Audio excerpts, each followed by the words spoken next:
Army chief की appointment पे आके सारी बात रुक गई। ये XYZ क्या होता है, एबीसी पढ़नी शुरू कर देते हो, है तो सबूत ले आओ ना। आपके अंदर खुद उनका नाम लेने की हिम्मत नहीं है, आपकी टांगे थर थर कांपती हैं, आप कहते हैं मिस्टर एक्स मिस्टर वाई। अगर आपके अंदर नाम लेने की हिम्मत नहीं है तो कौम को क्या सबक दे रहे हैं कि वो उनको ललकारे, उनको डराए, उनको धमकाए। जिसके लाडले हैं ना वो इमरान खान को लाडला नहीं समझते, वो अपना काम निकालना चाहते हैं। अभी नवाज शरीफ साहब इंशाल्लाह वापस आएंगे। इनकलाब तो राना सनाउल्लाह के डर से निकला ही नहीं। मैं इमरान खान के बारे में बात नहीं करना चाहती। मैं बिल्कुल समझती हूँ कि वो नॉन इशू है, वो एक ऐसा इशू है जिसको हमें सबको डिस्कार्ड करके पाकिस्तान के रियल इशूज़ पे फोकस करना। एवर वो बहरूपिये की जो मुनाफकत है ना, उसको पाकिस्तान की कौम के सामने एक्सपोज करना भी उतना ही ज़रूरी है। तो कल मैंने कुछ चीज़ें नोट की।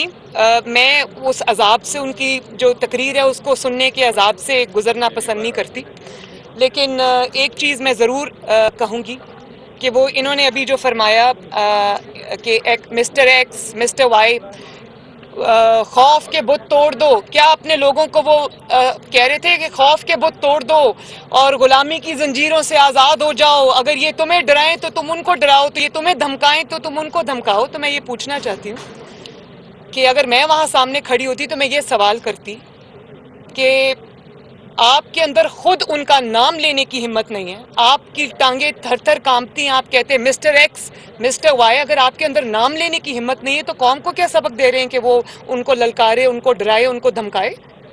मरियम, आपके दौर में और फिर वो ये कहते हैं, एक और बात भी देखें, उन्होंने कहा कि ये खबरें टीवी पे आई कि उन्होंने इस चीज़ से उनको बुरा लगा ये कि उनके जो पार्टी के लोग हैं उनके एस्टैब्लिशमेंट से ताल्लुकात हैं और वो खुफिया मुलाकातें करते हैं। तो मैं तो पहले सबसे ये पूछूंगी कि वो, उन्होंने कहा कि मुझे बता के मुलाकातें हों, तो आपने कभी पार्टी को बताया कि आप किस किस से खुफिया मिलते और क्या क्या बातें करते? जब धरने में लोगों को आपने 2014 के बाद जो धरना था उसमें आपने लोगों को कहा कि उंगली उठने लगी है, ये हो गया है, वो हो गया है, हम आज़ादी के लिए आए हैं, और जनरल रहील शरीफ ने बुलाया तो हंसते हंसते निकल गए। वो धरने के लोगों को बता के गए थे कि मैं आपको क्या बता रहा हूँ और मैं खुद कहाँ रात को छुप के किसके पास अंधेरे में मुलाकात के लिए जा रहा हूँ। तो अपनी पार्टी से आप वही बात करें जो आप खुद करते हैं। ये नहीं हो सकता कि जलसों में खड़े होकर आप किसी को ललकारें और रात के अंधेरे में आप अगलों के पांव पड़ जाएं, ये नहीं हो सकता। मरियम, आपके दौर में मिस्टर एक्स और मिस्टर वाई की जगह खलाई मखलूक और महकमा ज़राअत के नाम लिए जाते थे, और आपने भी यहाँ खड़े होकर कहा था कि आपके लोगों को टेलीफोन कॉलें आ रही हैं और धमकियाँ आ रही हैं। तो अब जो इमरान खान साहब ने ये इल्ज़ाम लगाया टेलीफोन कॉलों का, तो आपकी हुकूमत क्या इन टेलीफोन कॉलों के हवाले से कोई तहकीकात करवाना चाहेगी? भाई, हमने तो सबूत दिए, नाम भी लिए, सबूत भी दिए, और कॉल्स। अब ये जो बात कर रहे हैं, मुझे तो अल्लाह ताला की कुदरत पे कभी बहुत वो भी होता है, इंसान को ख्याल तो आता है कि कल जो कॉल्स करवा रहा था, कल जो ये सारी अखाड़ पिछाड़ करा रहा था, आज अल्लाह ताला की शान है कि वो आज कह रहे मेरे मेंबर्स को कॉल्स आ रही हैं और ये कॉल्स को मना कर दो। और जब तुम लोगों को कॉल्स कराते थे तब हमें तो आती थी कॉल्स, हमें तो धमकियां भी आती थी, लेकिन हमने फेस किया। 2 महीने बाद हमारा इनकलाब फौत नहीं हो गया। अब इन कॉलों की तरदीद कर रही हैं आपकी हुकूमत है? भाई, मैं तो ये बिल्कुल है तो सबूत ले आओ सामने। ये XYZ क्या होता है, एबीसी पढ़नी शुरू कर देते हो, है तो सबूत ले आओ ना। बताइएगा कि पंजाब में कहा जा रहा है कि तहरीक अदम एतमाद की तैयारी आप ला रही है, तो तैयारी कैसी? दूसरी बात ये कि आपको यहाँ पर इंतहाई शान तरीके से प्रोटोकॉल दिया जा रहा होता है, इसकी बुनियादी वजूहात क्या है?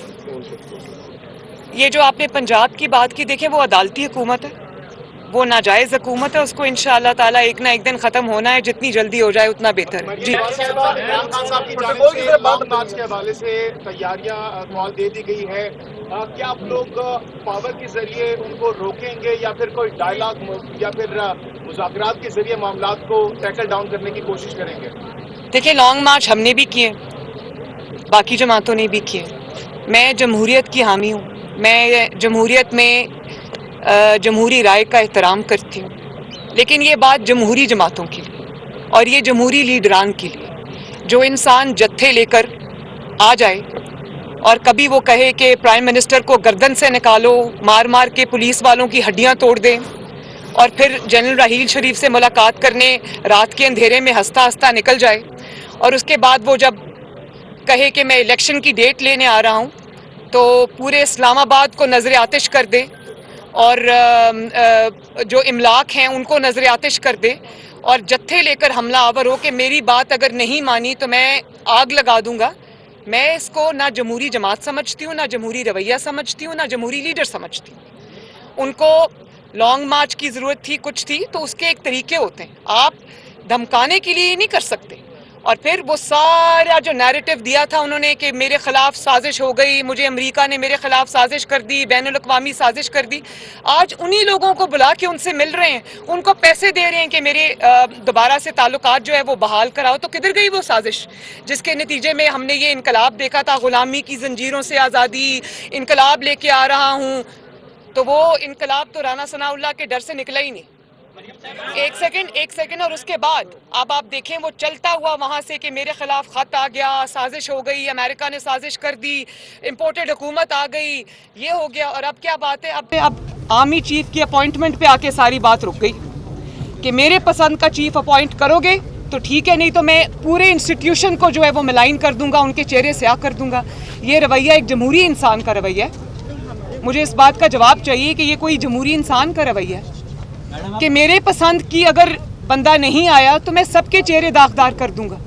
ان میں سے ایسے آفیسرز بھی ہیں جنہوں نے اپنی پوری زندگیاں قربان کی ہیں، دی ہیں، قربانیاں دی ہیں، اس عہدے تک پہنچے ہیں. تو بات یہ، اور یہ جو کہ نواز شریف کو نہیں اپوائنٹ کرنا چاہیے، زرداری کو اپوائنٹ نہیں کرنا چاہیے، چور کیونکہ وہ ان کی چوری کو پروٹیکٹ کرتے ہیں. تو بات یہ ہے کہ اپنی بھی عمران خان صاحب کی چوری، وہ جو ہیروں کا ہار تھا، وہ پکڑی گئی تھی. تو اصل میں یہ اپنی چوریوں کو چھپانا چاہتے ہیں، بات اور کچھ نہیں. وہ یاد ہے نا ہیروں کا ہار جو چوری ہوا تھا. تو یہ سب جو ہے نا، یہ ڈرامہ ہے اور یہ پوری دنیا جانتی ہے بھائی. عمران خان اور جنرل باجوہ کی ملاقات ہونی چاہیے تھی. بھائی میں نے تو یہی بات کی، میں نے تو بالکل یہی بات کی ہے کہ جو ملاقات کی ہے رات کے اندھیروں میں، اگر کی ہے تو بتاؤ نا قوم کو، اپنی جماعت کو بتاؤ، اپنی کو کمیٹی کو بتاؤ کہ میں کس سے ملاقات کر کے آیا ہوں. تم بتاتے ہو اپنے لوگوں کو جو وہ تمہیں بتائیں. رانا شمیم کا جب وہ آیا تھا ایفیڈیوٹ، تب آپ نے کہا تھا کہ یہ جو حکومت آتی ہے وہ جانے والے کو لاٹ مارتی ہے، جو بھی حکومت آتی ہے، لیکن یہ کوئی نہیں بتا رہا اس قوم کو کہ اس کی اصل مسئلے کی جڑ کیا ہے. میں بتا رہی ہوں، میں بتا رہی ہوں. جی آپ کچھ کہہ رہے ہیں؟ ان کے حوالے سے آج جب ایفیڈیوٹ والا معاملہ آیا تھا، سارا کچھ آیا تھا، تو آپ نے یہیں پہ کھڑے ہو کے کہا تھا یہ قدرت کا قانون ہے، فتح ہوئی ہے، سچ کی فتح ہوئی ہے، لیکن انہوں نے یہاں پہ اب اپنا معافی مانگی اور واپس لے لی. اس پر کیا کہیں؟ دیکھیں انہوں نے جو بھی کیا، مجھے نہیں پتا اس کے پیچھے محرکات کیا ہیں، لیکن ایک رانا شمیم کی گواہی نہیں ہے اس میں گواہیوں کے انبار لگے ہوئے ہیں. اس میں جو وفات پا گئے ہیں، اللہ تعالیٰ ان کی بخشش کرے، جج ارشد ملک سے لے کر شوکت عزیز صدیقی صاحب، انہوں نے وہ سب کچھ آن ریکارڈ ہے، وہ سب کچھ کی ویڈیوز بنی ہوئی ہیں، لوگوں نے دیکھی ہیں، سنی ہیں. شوکت عزیز صدیقی صاحب نے جو انکشافات کیے ہیں وہ انہوں نے لائیو کیے تھے لوگوں کے سامنے، دنیا نے سنے. تو آپ کس کی گواہی کو جٹلائیں گے؟ اور جس طرح یہ نیب نے فرار اختیار کیا ہے میرے کیس میں، ابھی نواز شریف صاحب انشاءاللہ واپس آئیں گے، ان کے کیس میں بھی دودھ کا دودھ، پانی کا پانی ہوگا انشاءاللہ، کیونکہ انصاف کی جیت ہو کے رہنی ہے. لیکن فی الحال جو میرے کیس میں نیب کی نے جو فرار اختیار کیا ہے، اس کا مطلب یہی ہے کہ جو کچھ جسٹس شوکت عزیز صدیقی صاحب نے فرمایا تھا، جو جج ارشد ملک نے کہا، جو رانا شمیم صاحب نے کہا کہ وہ ہو بہو سچ ہے، 100% سچ ہے، اس کو کوئی جھٹلا نہیں سکتا. ورنہ اگر کوئی ثبوت ہے تو سامنے رکھ.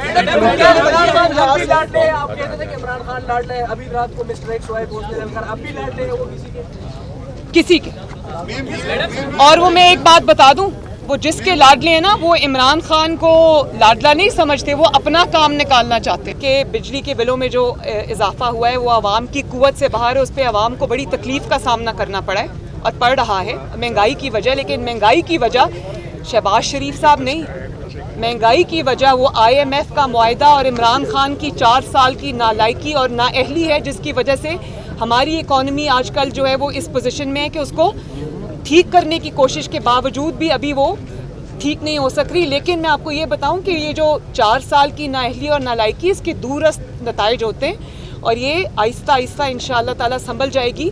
लेकिन इसका जो जिम्मेदार है, इसका जो मुजरिम है, उसका नाम है इमरान खान। शुक्रिया, थैंक यू।